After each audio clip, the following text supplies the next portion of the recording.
we are very pleased to, I recognize a lot of people here, but the one face that I was always glad to see in the last 5 years was Kim Cantin. Following, as we all know what she's been through and what she's going through and what she's thriving through, it's just a pleasure to see somebody come into your store and automatically brightens your day and makes you appreciate how wonderful and how precious life is. So for now, I'm going to step aside, but please welcome Kim Cantin.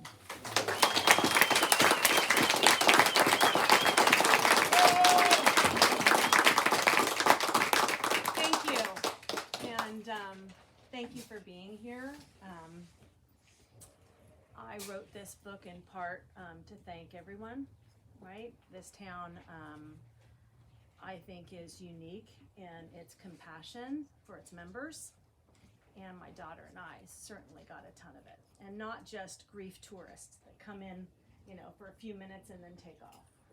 What I saw from this community was outstanding, from the Bucket Brigade and Abe Powell and searching for my son and helping other neighbors, a real testament to humanity. And the thing that helped me the most was the nurturing support of the people here. And it's helped the most for my daughter, who I think is going to come probably within a half hour. She's at a yoga class, so she's doing that. But I thought I would quickly, if you want, I can read one of the chapters, which is 22. It's a short one. And really what I wanted to do in this book is give the firsthand experience, right? There was a lot of media out there, and I'm going to take off my purse because it's annoying.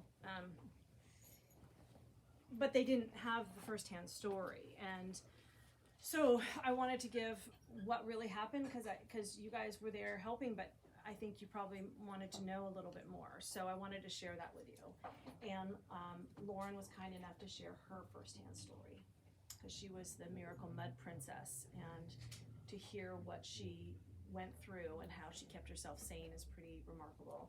And then Andy Rupp, who was her rescuer, tells about the first time he met Lauren. She was fighting for her life. And so I really wanted to share some of that, and then share in the unbelievable twists and turns in the search for Jack and the compassion that was revealed, and then touch on a little bit of what I learned. But this is chapter 22, A Message of Hope. And it says, soon it was early December 2018. The searchers and I were losing steam, but we still wanted to dig out a muddy chain link fence area just north of the pedestrian bridge. We'd focused south of it and in the catch basin, and now we decided to hand dig mud trapped between the chain link fence and the sidewall of the creek, a 4-foot width that was filled with cement hard mud.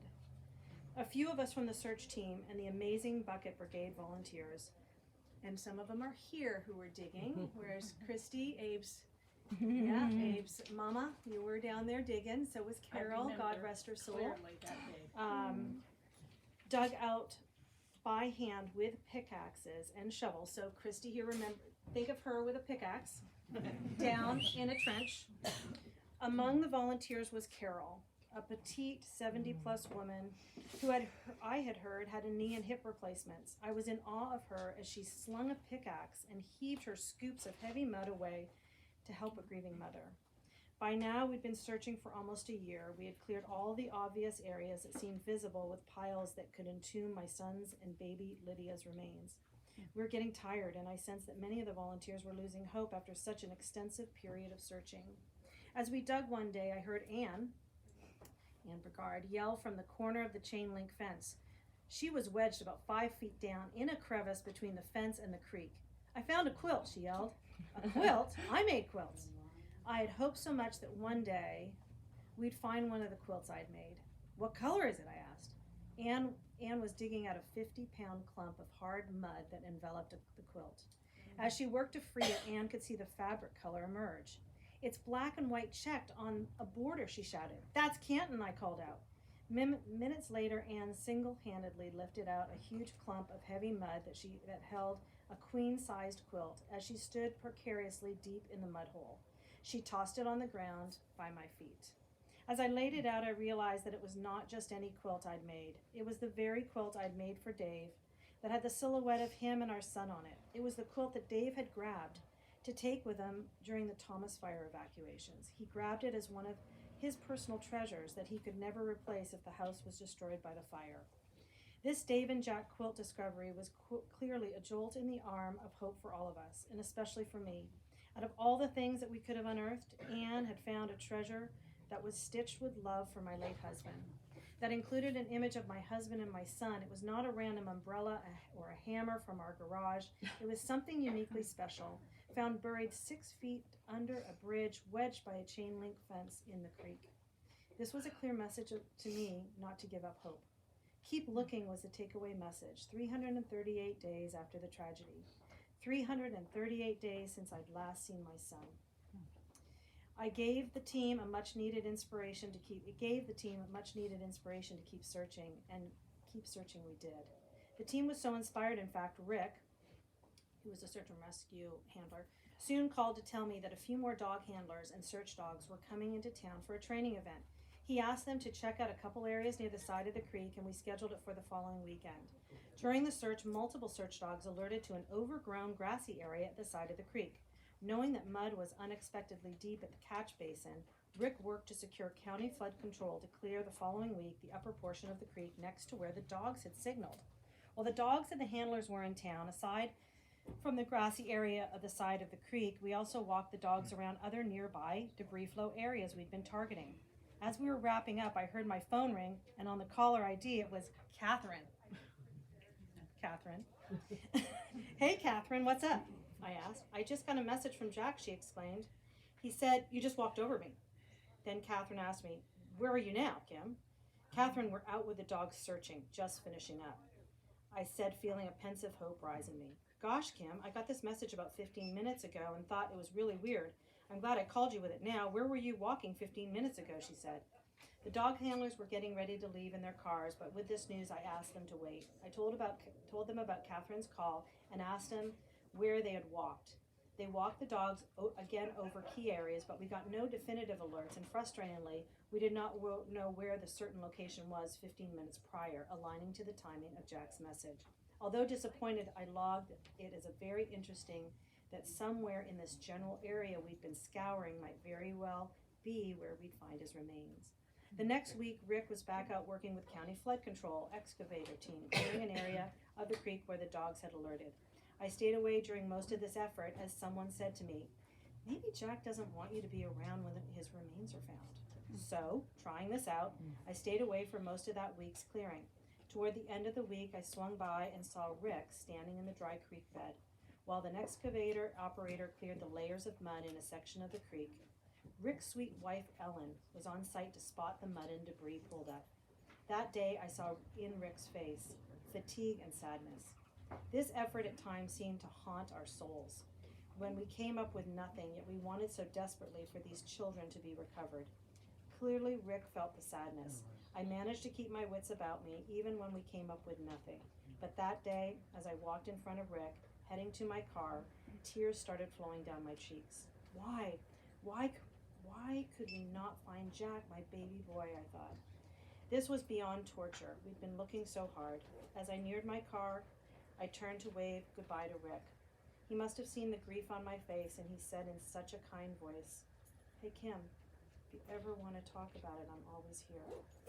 He was not only most ideally suited search and rescue dog handler, but Rick was also my friend.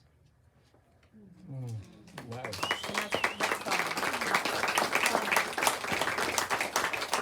So you'll get some of that in the book, and if there's any questions anyone wants to ask me about anything's game. Not my taxes, but anything else.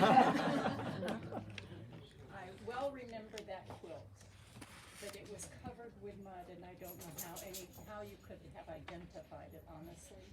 Did it come clean? Yeah, there's pictures of it in the book. It's nice. tattered, Oh, I've wondered. but the silhouette remarkably is still on there, and that's hand sewn, where the other one's more machine sewn, stronger, and so to me it's pretty miraculous that the silhouette's still there. And Jack is more damaged, and I think that's maybe symbolic. Right? Such an incredibly synchronistic event. We kept finding things right at the time that I think gave us all jolts. If we found the ornament of Dave's that had his name on it, that went 500 yards without a porcelain, without a chip. We found things that seemed to give us a jolt.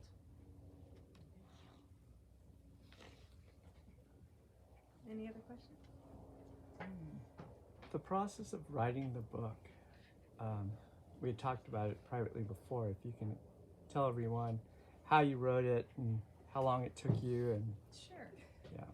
So it started during COVID. Well, I was inspired by this lady in the blue shirt there, who's an author, Catherine Weisenberg, who came out with me and the Sacred Search team for 3.5 years. And she inspired me because she was writing a book. Because she's got some pretty special talents that were really, really helpful and meaningful to finding Jack. And she wrote a book called Beyond Ever After. And so I was kind of, by osmosis, learning a little bit about what she was doing because it was progressing. And it was during COVID, and it was a lockdown, and we were in our homes and had just time on our hands. And I said, I think I need to write this down because I wanted to remember all the details for my future grandkids. And then the Sacred Search team also said, because we saw so many interesting, astonishing things happen along the way, they said, you got to write this down. And so it was a combination of the two of them. And then as I wrote it, I would just kind of write a little bit every day. Someone said write at the same time every day, and I didn't. I just would sit down when I wanted to. And I realized it was more of a reflective process as I went through it, going from a real desperate grief to more peaceful adaptation or integration. And as I saw that in myself, I said, well, maybe this will help someone. And so that really helped drive it into more of a passion project. And that's how it happened. So, and thank you, Catherine. Thank you. And you've been a help all along the way. And there's a lot of people. Denise is here. I know, everyone's. There's a lot of Yeah. people. Our buddies here. How many here helped me on the search? How many? Denise was out there clearing the basin. Yep, Jenny. Grant was out there all the time, helping out. There's Anna, Abe. I mean, these are the people. I mean, think about it. For 3 years, these people are coming to help, trying to find these missing kids and help a grieving mother, and that's the best of humanity. Hi, Kim. Hi, Jared, neighbor. Hi. I wonder how many coincidences did you have during this whole book writing? And I must have counted at least 3 to 5 major coincidences. A lot. I didn't write them all down. I only picked certain ones, but there were Rick. So Rick is the dog handler, and he had MacGyver. MacGyver went up to heaven and was the most extraordinary search dog. And Rick, I'd say, I was having some intuitives help me, and they never charged a dime, and I'm saying, Catherine the Catholic, you were Catholic, Catherine the Catholic, right? And then there was Navy Suzanne, because Suzanne Giesman used to be in the Navy. So they were just kind of like, who is she talking about? And I said, well, Navy Suzanne says this, and Catherine the Catholic says this.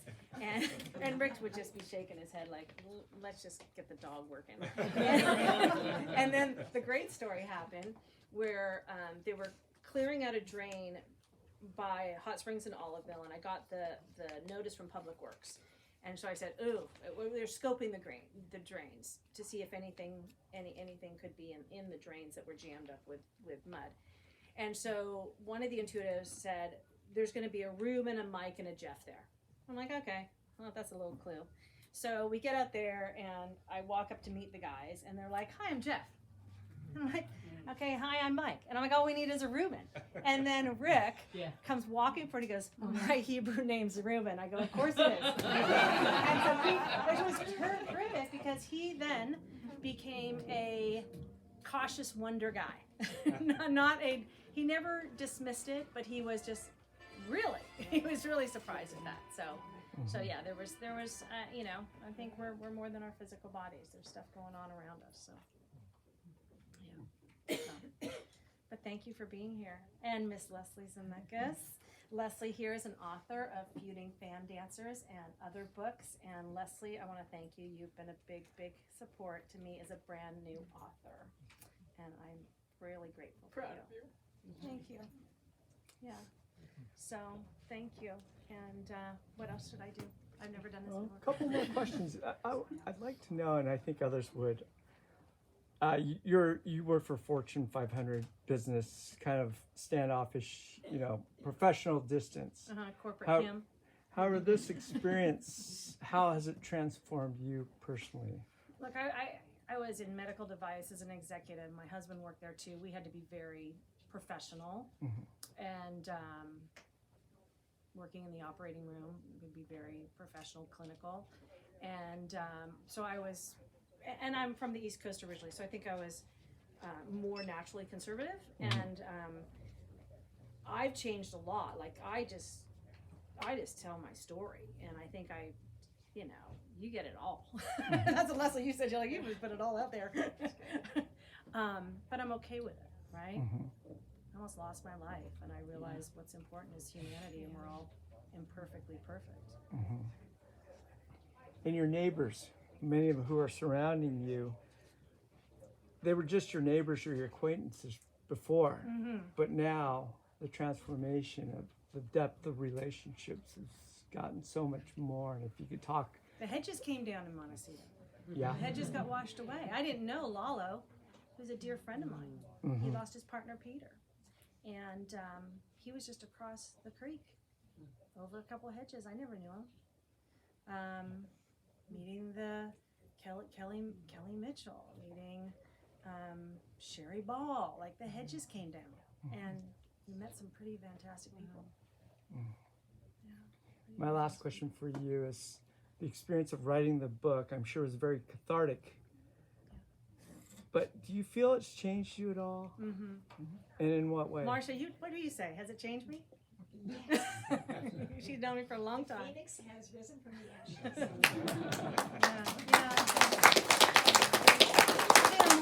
I think I'm more empathetic, and I have a profound wisdom of grief, so I'm comfortable more with people in grief, and being there and sitting in it with them a little bit. So I think I'm that. I think I'm more trusting of the process. I mean, I had to. I had no choice. Yeah. I had nothing. Yeah. So yeah, and maybe that's what I was supposed to do. Yes. Pam? I've admired your family for a very long time, and I'm just wondering, what were some of the things that helped you and Lauren the most to find a new, not yet done, but get on the path to what your new family life, home life, normal life would be? People was my antidote. The people that are here. You guys have been my antidote. And when you lose everything, you realize people are what matter. A couch is just a couch. You can't, you want the kids' art and the photos, but a couch is just a couch, and people are what's important. And how we were nurtured and supported by this community and by my friends, and new people showed up.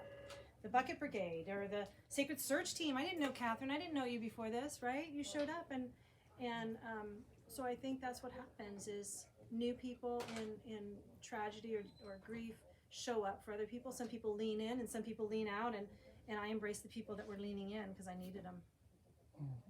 Yeah, people. One more question? Christy. I don't know if this is an appropriate question, and you can decline to answer, but I just wonder, did you have the sense that Dave and Jack were in any way directing you to find them? You know what? I had someone, an intuitive, tell me, and I can't remember who it was. Catherine, if it was you, I'm sorry, I forgot. That said that Dave put the message in my ear because he knew it would heal me. Wow. And I think, and it's been pretty. I never realized getting this book out has been a real monumental leap in my healing, because I did a testament to Dave and Jack, right? And I feel like I hope I did them proud, and it's been huge. So I think probably Dave, he was a wise man. Probably put the thought in my head because I never finished a book in elementary school, and I was proud of it. I was doing cartwheels in the backyard, and so to write a book was never on my radar at all. Marcia.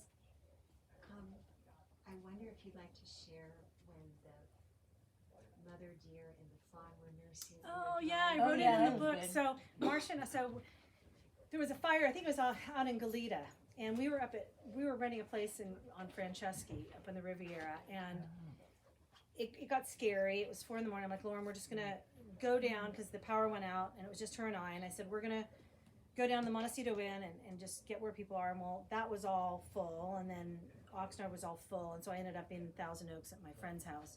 But from that, I realized I was too up high on Franceschi, and I needed to be more around people. So I called my realtor and I said, find me a house and find one fast. So Marcia went out with me to look at some houses, and Lauren liked the one on the Riviera. I even had a lot of stairs, and I didn't want to do stairs, and she said, get over it.